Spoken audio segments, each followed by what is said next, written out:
Good morning, I'm Frank Powers, and this is Lifestyle Tucson, the program where I speak to our neighbors, the people behind the scenes of our amazing organizations, small businesses, and nonprofits. Our friends are informing you how they serve our community, and they are here to give you updates on future projects. Let's make some new friends today. Día de los Muertos, or Day of the Dead, is a Mexican holiday celebrated annually on the 1st and 2nd of November. It may involve a procession, but it is not a somber occasion as people honor their loved ones that have passed on in many beautiful spectacles, including costumes, the famous face paint, and fiery celebrations. Tucson has the biggest celebration in the world with our All Souls procession, and the 35th annual one returns Friday, November 1st through Sunday, November 3rd.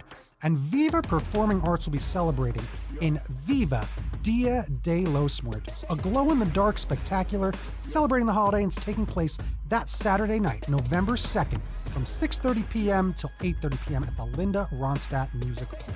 And today, I'm fortunate to speak with Julie Gallegos, Director of Viva Performing Arts Center. Julie, welcome to Lifestyle Tucson. Thank you so much. I appreciate that you have us on the air today. It's excited that you're here, and I'm excited to see my old friend, my old amigo, Raul Aguirre, a volunteer and Emcee for this big, great event. Frank Powers, the man. So good to be here. Good morning, everybody. And so glad to be with this personality who really does so much good for Tucson. Thank you for having us on the show, Frank. Hey, I appreciate it. Anytime I get an email or any correspondence from Raul, it's always important because you do so much for the community. And it's really important that people pay attention to a lot of the organizations that you're involved with, because it's a lot of heritage and a lot of great stuff all about everything happening in Tucson. And this event is pinnacle. So I really love this thing. And it's your 10th anniversary, correct? Correct, 10 all years. All right. So we're celebrating 10 years at the Ronstadt Music Hall on November 2nd. So tell me all about this great big event, Viva Día de los Muertos. Oh, yes. Love to do that.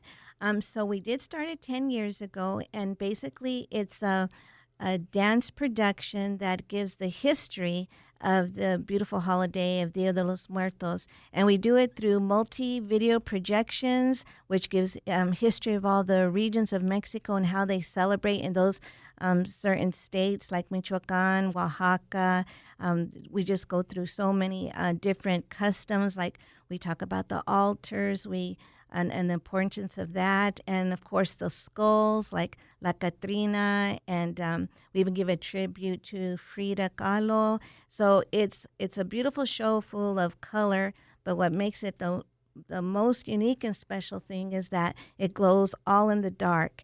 And so this year we're going to probably present about 400 dancers in costumes. It's 100 dancers, but 400 different costumes and props, and it's just very, very involved and very, very beautiful and very lively, very happy event to think about our loved ones and to remember them and to honor them and to celebrate them. And so we have a lot of special aspects of the show that just bring that all together for the audience. I'm looking at photos over at on the websites. When you look at over at the Ronstadt Music Hall website, that's where you can go get some information on it. And the photos say a lot. Where is the official website that I can actually find all this information to get people so that they can see a lot of these great photos that aren't just glow in the dark, but also like black light? Right. It really is something. Do I go to vivaperformingarts.com? Yes. Unfortunately, we don't have too many pictures. We mostly have about our dance school, but we'll try to put some more up so more people can see all the different costumes that we have. But they're just, as you can see on the ones that we have up, so vibrant and so colorful. And they're all Mexican traditional costumes, authentic to the regions, but we just put the aspect to glow. So the Mexican culture is so colorful to begin with, even without glow in the dark. But this kind of just adds another little touch to such amazing, beautiful, color of Mexico. I would say it adds a lot of bit to it because, again, don't worry about there only being a couple pictures, because remember, a picture's worth 1,000 words. That's true. And these things do speak for themselves. They're glorious, and they show you just enough of what you're going to experience when you go check out this amazing event.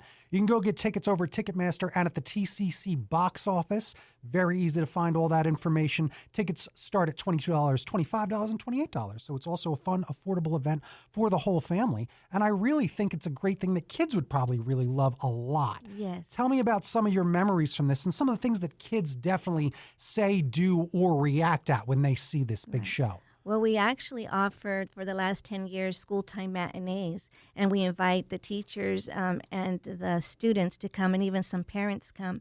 And so we normally have had 2,000 students every year, so that's about 10,000 children that have already come to see the show. And it's very educational for them to explain what the holiday is all about, and that it's a happy occasion to think about our loved ones. It's not a sad or scary holiday like maybe Halloween.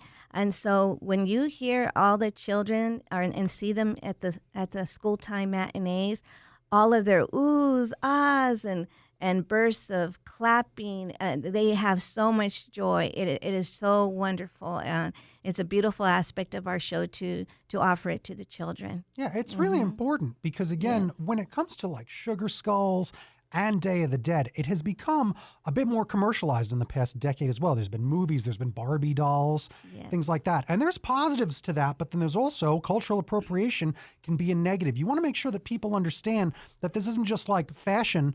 There's a reason for it, and a historic reason. And what can feel like, is it a religious reason? Some of it can be. Sure. Yeah, because that's what it is. So it's good that we're getting, obviously, the message and the importance out, too, that it's not just costumes. It's not Halloween. Right. There's a reason for it, and a deep, meaningful reason for it. Right. So that's really important, and I really do know and appreciate that that's a big part of it as well. Yes. So let me talk to Mr. Excitement. Raul, tell me about your experience with this great event and what some of your favorite memories of it have been. Well, again, the audience, first of all, a lot of us still that have relatives in the Mexican side of Sonora or Chihuahua or wherever, we still go and actually do that celebration, spend a couple of hours with our dearly departed, which is, partly, it's part of our indigenous blend of culture and also the Spanish Catholicism. There's a big mix of those kind of things.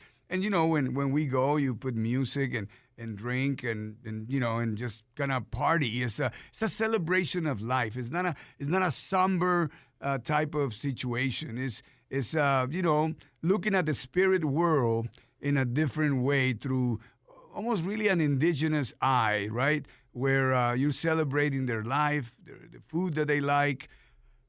You sit around the tomb, if you would, and you talk about, recuerdos, memories. And I think that's when you start seeing the dances, a lot of people start saying, oh, I remember that song. My tata, my nana used to play that, when I was very little. So there's a lot of remembrance.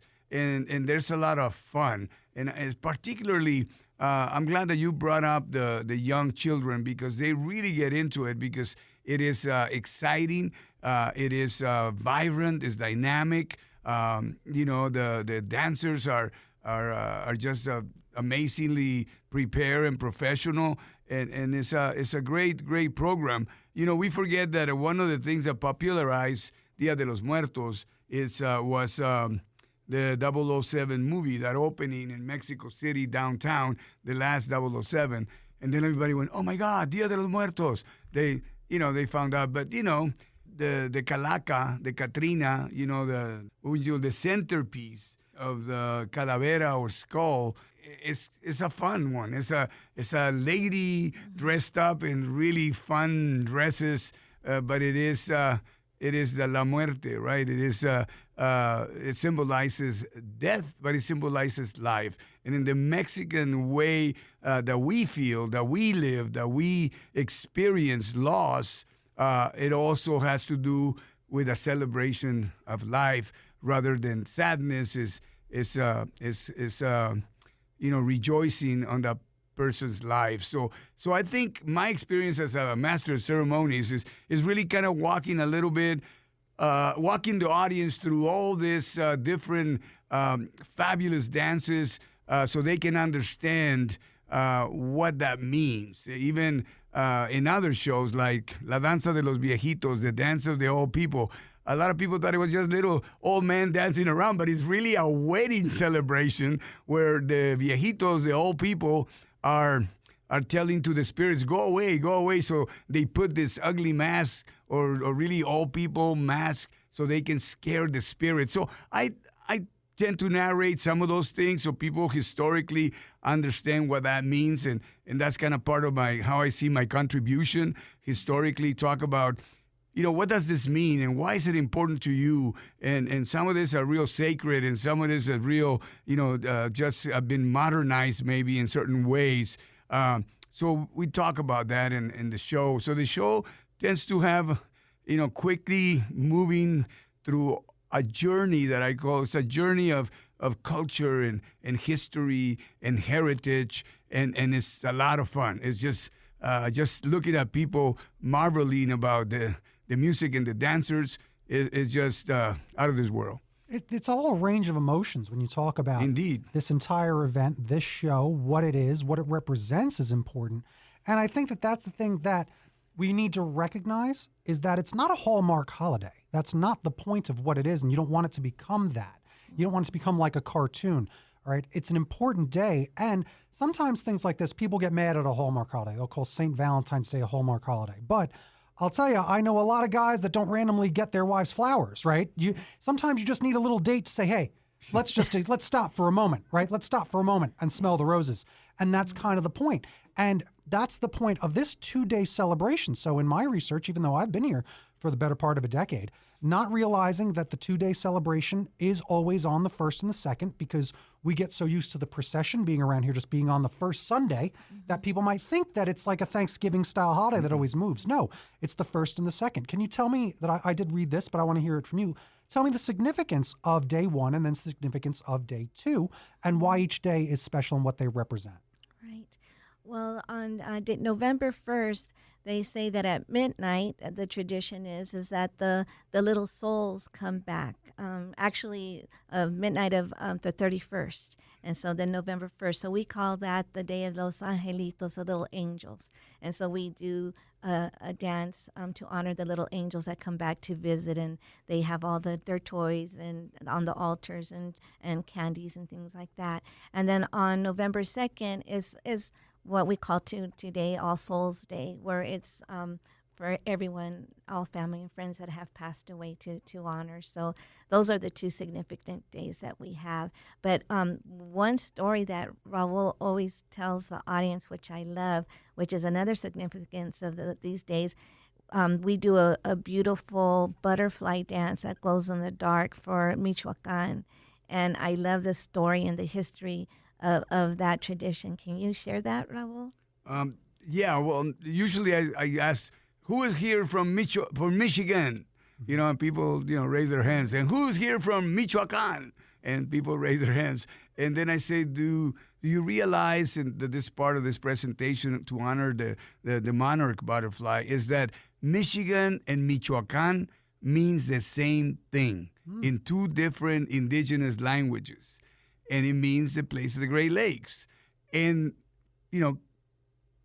the monarch butterfly only flies from the Michigan and the Great Lakes states to Michoacan every year to replenish its tribe. Really? And I said, I always say, from Michigan to Michoacan, like the monarch butterfly, we have been here since the beginning of time. And I think the whole Mexican influence, the whole Mexica, Nahua, the Uto-Aztec implication is so culturally attuned to our indigenous tribes, from the region. So the monarch butterfly is a staple in this show. Part of it, as well as la calaca or the skull, because of this humanity, is replenishing, its representation of nature, and it is just a powerful message that we get to live, as human beings sharing this earth with with our butterflies, which is an amazing happening every year. That's incredible. And it's on November 2nd that they're all migrating. Exactly. It's on the day. Really? Of the, That day they begin to spirits. migrate from the Great Lakes to Mexico. Wow. I'll tell you, they got songs about the swallows flying to Capistrano. Where is this old song? I mean, that's I bet there probably are. That's an amazing tradition that I think is probably not a lot of people realize that exists at all. And that is fascinating. Isn't that fascinating? That is what is defined as a fun fact right there. That is It's a fun learning fact. experience, Yeah. right? Because a lot of kids have seen the monarch butterflies, they read books, they know there's peril there, the whole climate change is affecting it. And when we talk about it in a folkloric way, I do other things like, the calaveras, there's also poetry. People do poetry called calaveras or skulls. And it's actually poetry. It can be political. It can be romantic. So people also, in Mexico in particular, they get in front of an audience and they read a calavera, which could be, again, a poem. And there's also songs about La Catrina, which is the main calavera, the queen of the calaveras. And also, it was popularized by a printmaker called Posada, who created the Catrina originally, but Diego Rivera, the muralist, dressed her up. Posada had her more like a skull, like a calavera, like a skeleton. But Diego Rivera, the great Mexican muralist, put the hat, put the coloring, and made her into a national symbol of, again, indigenous and Spanish culture, that mestizaje, right? That mix that occurred through the wars in Mexico. So it's just really, we try to give, I think there's a lot of lessons Yeah, there is. besides There are. the dances. Yeah. There's a lot of education, culturally relevant pedagogy. Yeah. We're going to say that to our TUSD teachers who teach that. One of them is my wife, Corina. Cultural, responsive pedagogy. They do a lot of this stuff to intricately weave educational aspects of culture and history and heritage into the social studies and understanding, the implication that it has to all of us as we share common ground and common values, of everything. Yeah. Oh, what a great message. You're the man. I love He it. is. He's so fun. It's an easy time. Just sit back. Raul's here. All right. That's right. It's so incredible, but it's also easy to talk about when you got something this rich. I mean, again, I think a lot of people really have a very two-dimensional understanding about what everything going on in their neighborhood is around this time of year. And to really think about, like, this is not like a thin little thing. This is a rich cake. There is something here. There's a lot, and it covers a lot of different aspects of the culture, a lot of different emotions of the culture. It's beautiful. It involves art of all different styles, both visually and, like you're saying, reading poems and songs. But that's just something that is so incredible to hear. And again, really emphasize it. Plus, as you're talking about these monarch butterflies, imagine what that looks like glowing in the dark, gorgeous. Yes. I bet that is probably such a pinnacle part of this amazing show. I have a question.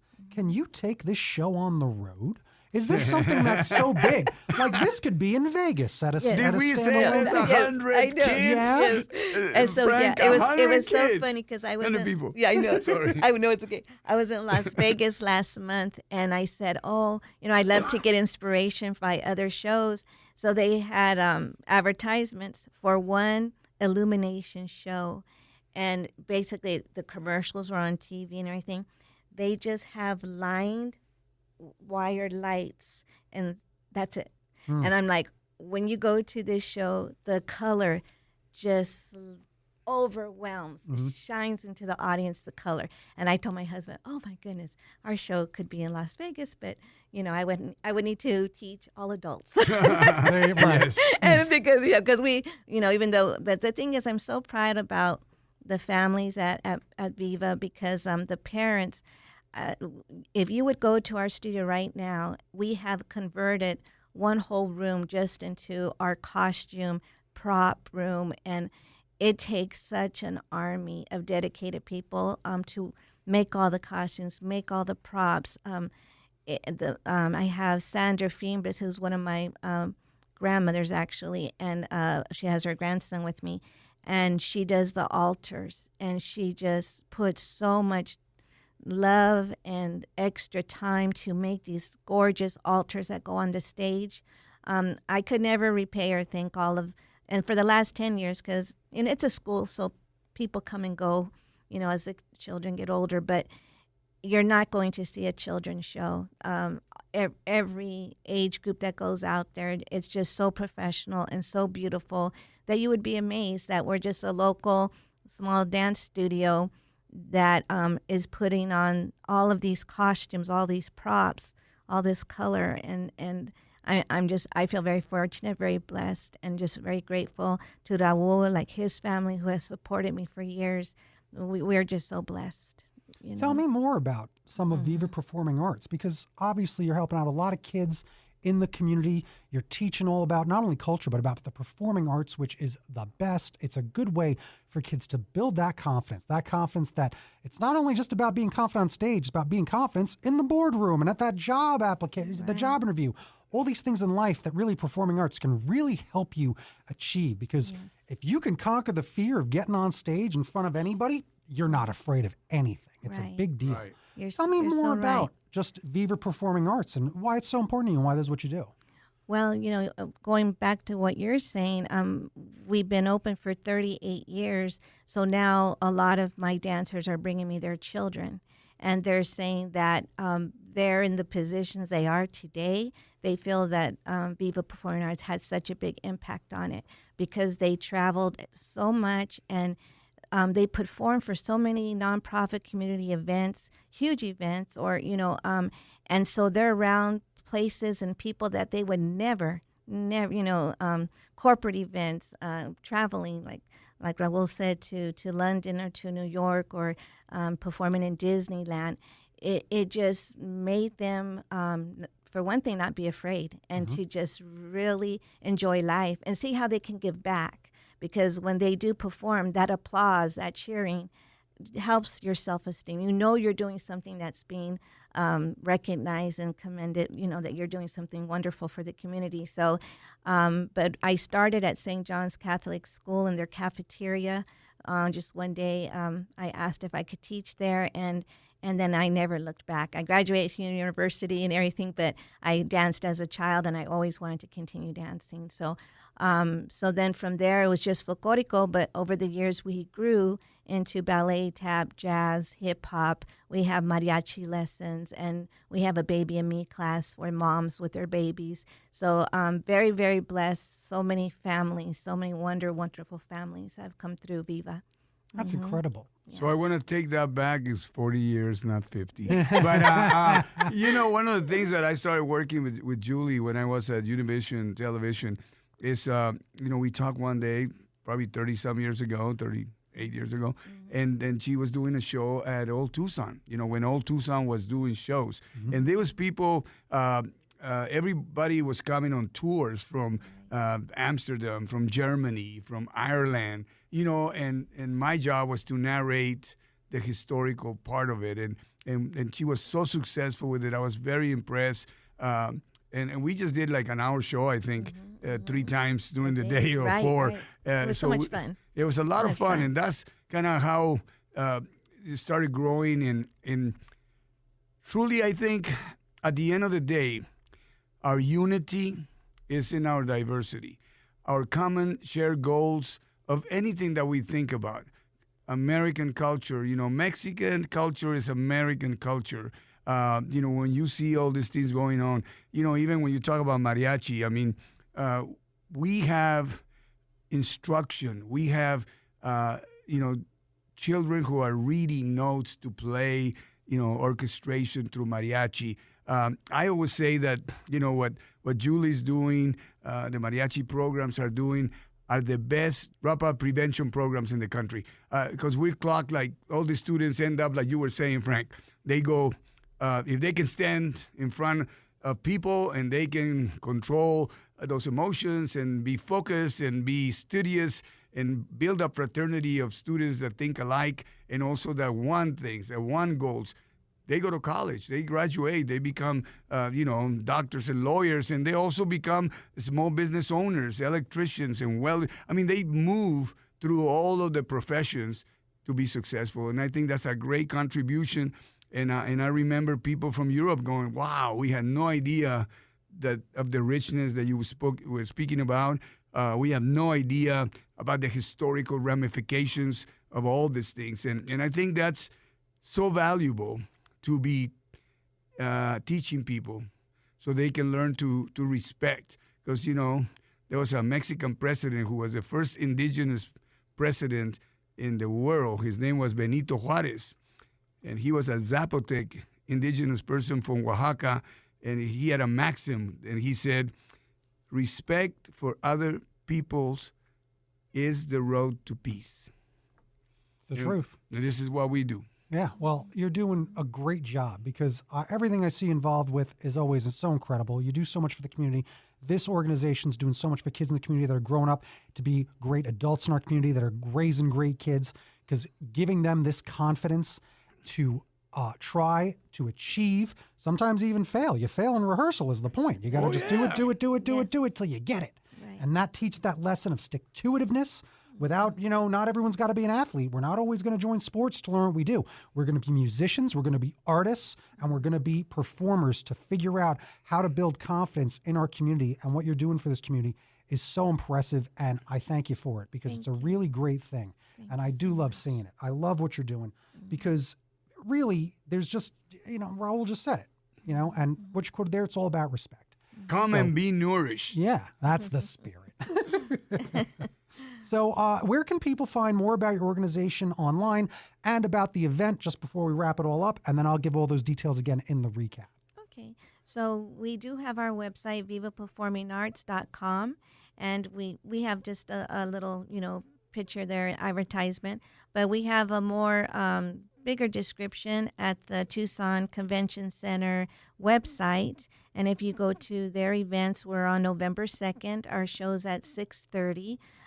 We have a $16 child ticket, and then prices are from $20 on up to about $28. And so they can get tickets at the box office or Ticketmasters. So in addition to this, let's not forget this, the holiday season, lots of fun events coming up. Viva Navidad is coming up. Tell me a little bit about that production. Yes, so every year for the Christmas holiday, we have our Viva Navidad, which is also a dance production, and we showcase all of our dancers, and we also do a lot of holiday traditions like the breaking of the piñata and the posadas, and so we kind of do both American and Mexican Christmas holiday traditions. And that one's going to be held December 8th at 3 o'clock at Choya High School Auditorium. Apple pie and tamales. Yes. There you go. That's just so incredible. Thank you so much. This was one of the best episodes I've been a part of because I always love hanging out with Raul, but really meeting you and talking about helping kids out and talking about all the culture that I just learned about just talking to you. All right, and I'm the host. I did a bunch of research and I learned about a bunch of stuff, and I've been here for over a decade, so I'm really glad that we got the chance to talk today because today we made friends with Julie Gallegos, director of Viva Performing Arts, as well as Raul Aguirre, volunteer over at Viva Performing Arts. Make sure you go check out Viva Día de los Muertos coming on up. Thank you so much for joining me today. Thank you. Thank you. This was Lifestyle Tucson.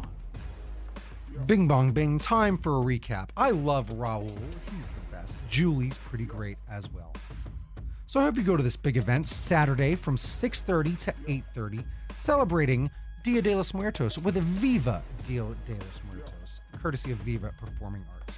Go follow them and get all the details over at vivaperformingarts.com and all the details on their social medias at Viva Dance Studio. It sounds like it's just going to be great, and you just got to see the photos because they really do speak for themselves. So I want to thank our new amigos at Viva Performing Arts for joining me today. You've been listening to Lifestyle Tucson. If you're a nonprofit that would like to be on the show, email lifestyletucson@gmail.com. For more information about this program or to listen to something you may have missed, go to the Sunday Mornings page on klpx.com, kfma.com, mixfm.com, or espntucson.com. You can also subscribe on iTunes, Spotify, and Audible, or wherever fine podcasts are glowing. follow on Facebook, YouTube, and Instagram at Lifestyle Tucson, because I'm your BFF, your best Frank forever, Frank Powers. And toot toot Tucson, I love you the most.